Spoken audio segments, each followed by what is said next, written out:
All right, so I'm gonna make a little short video on this Nutsert tool right here. I wasn't originally gonna make a video, but it works really good, so I figured I would share it and maybe you guys could get some use out of something like this.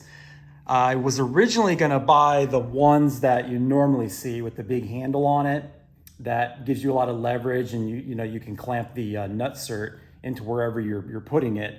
But this one here, it kind of appealed to me because it's compact, it's short, and it hooks to your drill. So, if you have like a DeWalt impact drill, it hooks to that. So as you can see, once you get it hooked to it, it's a much smaller package. So the places I'm going to be putting Nutserts on this car, on the frame rails and up in these areas here, I didn't want to get that big tool and be stuck in a spot where I can't get leverage on it because it's hitting something. So I wanted to give this a try. I was a little skeptical on it just because, the price it's only like 60 bucks, I think. They sell them on Amazon and you can get them on eBay too. I got this one on Amazon, but yeah, I just wanted to show you guys this just to give you, options on what you could do for Nutserts. I'm doing Nutserts on all of the fuel lines just to kind of clean it up, make it look good. And you can see I did one here already. And it came out really good. So yeah, I'll go through all the stuff I bought as far as what you need to make it work. You don't have to get these particular things I got, because I got stainless steel bolts and zinc plated. I think they're all zinc plated, but the Nutserts are zinc plated. Basically, I was trying to buy stuff that wouldn't rust. So these are stainless as well too, these P-clamps. These are all stainless steel. And these this metric bolt assortment here is stainless steel as well. So these are all cap screws. I just kind of wanted to make it all look good. So that's what I'm going to use here. And I just wanted to show you guys, installing it, using it, and making it work. So anyway, yeah, so you buy the tool. I guess that was like 60 some dollars. You can get these. I got these on Amazon for, I think, $15. And then the Nutserts, another $15, and the same for this too. So it's not a lot of money you're investing to mount your wires, or I'm going to use it on the wiring too. So any kind of wiring, like for instance, I'm going to tuck the headlights, okay, up in here, because right here is where the fender goes and it'll cover this. So as you can see, I want to be able to P-clamp that right to there. So I'll run a Nutsert down in through there or here or wherever I decide, but it'll hold all the wires in place, okay? So yeah, I wanted to make it all look real clean. And then also if a car that you're going to be driving a lot, you don't want stuff rubbing anywhere, right? Race car stuff, I wish I would have done this on this car, but I never did because, race car stuff, you're taking it on and off. So pretty much all of the cabling and stuff on this is zip tied. So if you ever have to get to it, you can just cut the zip tie and get to it and then replace the zip tie. But, this is more of a permanent deal. And, I wanted it to look good. So anyway, first thing you want to do is decide, obviously where you're going to put it. This car already has a bunch of holes in different places, so I don't have to drill a lot of holes, okay? Those two right there, those two P-clamps, I didn't have to drill because there was already spots for, this one here already had a thread on it, but this one didn't, so I put a Nutsert in there, okay? So what I'm going to do now is I'm going to show you guys how it works. There's a hole right here I'm going to use. Okay, so we're going to put a Nutsert there, and I'll put the camera here somewhere and kind of show you guys how to set this up. And once you set it up, how to actually use it. So anyway, let me get my camera set up, and then we'll go through it. All right, guys. So let me see if I can go ahead and show you how to do this. It's a tad confusing, but I'm gonna do my best to show you. So basically what you wanna do is you wanna grab the Nutsert that you plan on using, okay? And then you're gonna drill a hole with use like a step bit, and you're gonna drill a hole that is going to make it so that this slides in and it fits just, you know, just right, like kind of snug. You don't want it too loose because then once it bites, it may not grab, okay? So I recommend using like a step bit like this to get, so you can kind of creep up on it. So once you do that, you're gonna pick the mandrel that fits it, okay, which is gonna be this one here. Make sure it fits, yep, that's the one, okay?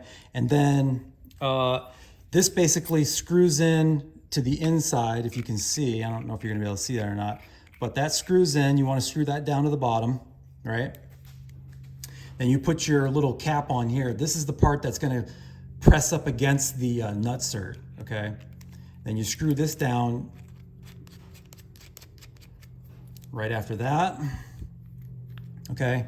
And then you kind of wanna, you can move this around, this right here, and it moves this up and down. I don't know if you can see that or not.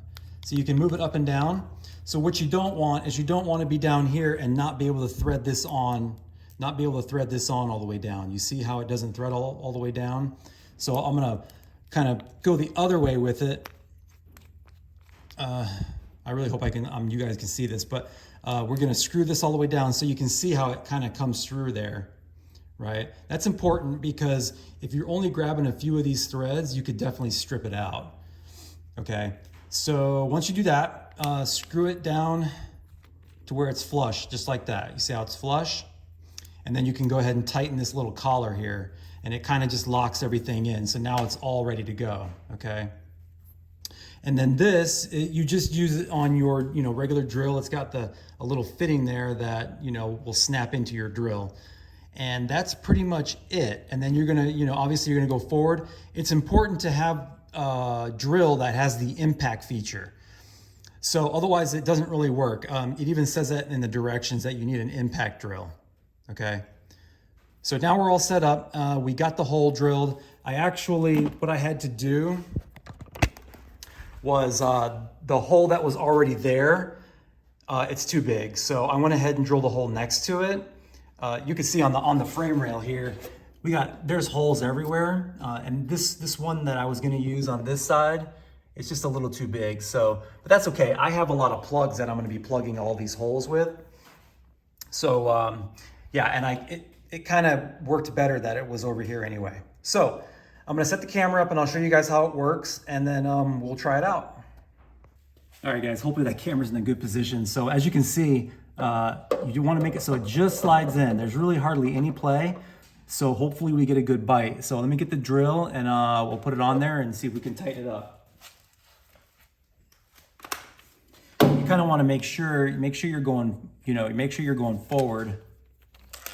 Yeah, make sure you're going forward. Stick it in there and you kind of just grip this. Let me put this over here.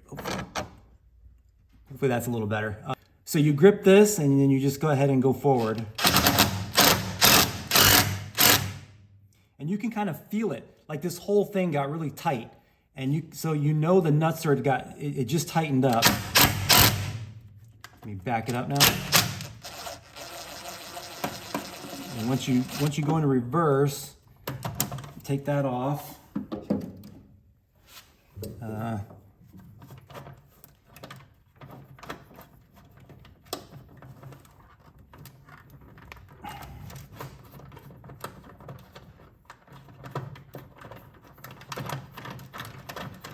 It's a little tricky unscrewing because it's wanting to slip in there, so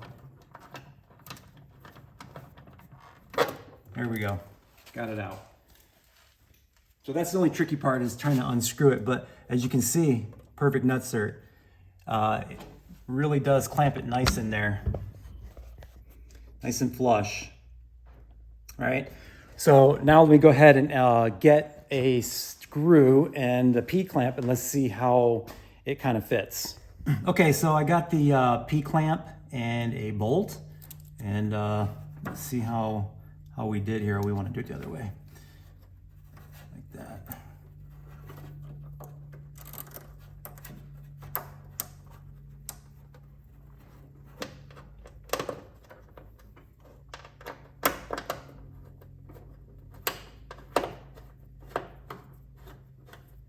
And this all here is what I'm doing here is kind of temporary. All this is coming back off because I'm just basically getting my the length of my fuel line. This is not permanent. So this is all mock-up. We'll take it back off and then install the fittings on the ends. Oops, just dropped it. But anyway, you guys can kind of see it works really good. And it's gonna look like that. So, yeah. It just, it makes it look way more professional when you're doing the clamps like that. And then with the stainless hardware, it's gonna make it look real good. So, yeah, I had to run it a little bit funny because of that steering shaft it was in the way. So, and the thing with Teflon E85 fuel line, you cannot make really sharp bends with it. You kind of have to do sweeping bends because you can actually, if you crimp the Teflon inside, it'll crack. Okay, so when you're running Teflon lines, this is just a little separate tip, but if you're running Teflon lines, you gotta have a nice little sweeping curve. Okay, so that's why I had to do that. I couldn't come straight down and make a 90-degree turn. It just wouldn't work. But I'm not too concerned because this is gonna be all covered up with an intake. The intake is right here, so you won't see any of that. And then what I'll do is I'll just keep going and we'll follow this frame rail back up over the diff. And then as you can see, it's gonna end up right here to the return. This is gonna be the return because that one was coming out of the regulator, so that's the return. And then the feed will come out of here and go to my fuel pump, which I've mounted there. And there's the filter. And this is like a little U that's gonna come back and that will feed the fuel rail. So anyway, I'm getting quite a bit done, like as far as, fuel system and wiring. I've got the headlights ran. I've got all of the taillights already done, okay? I already did all those and it's all wire loomed and all that. I ordered this large gauge wire here for the fuel pump. So this is gonna be running the fuel pump. I have to figure out a place to put that. I'm not 100% sure yet, but yeah, it's all gonna be wire loomed. It's all gonna look real nice. Yeah, this is the backup lights. So that's gotta go to somewhere on the transmission. I don't know. But yeah, obviously we got a long way to go, but we're getting there. And so I hope you enjoyed it. Hope you guys learned something and maybe it's a tool that'll work for you. I do recommend it. I mean, it works like a charm. It's so fast too. And you can feel it tightening up really quickly. After like, I don't know, 2 or 3 seconds of using it, it just tightens up and then you're done. That's it. And I don't know if you can see it on this side. Oh, right here, you can see this one on this side. You can see how it just collapses the nutsert. And yeah, so, and this is, like I said, this is part of the reason why I wanted to use stainless, because you can see over here, this is gonna be exposed to water. I mean, not that I plan on driving it in water, but this is Florida, you can get caught in it. So if it ever does get wet, it won't rust, so. All right, guys, that's gonna do it for this video. Hope you enjoyed it, learned something. And yeah, I'll start bringing you some more stuff, installing different things on this car. That's pretty much all I'm doing right now. Haven't touched this car yet. As far as the transmission issue goes, I'm just kind of like, it's in the back of my mind. So, all right, guys, that's gonna do it. Check y'all later.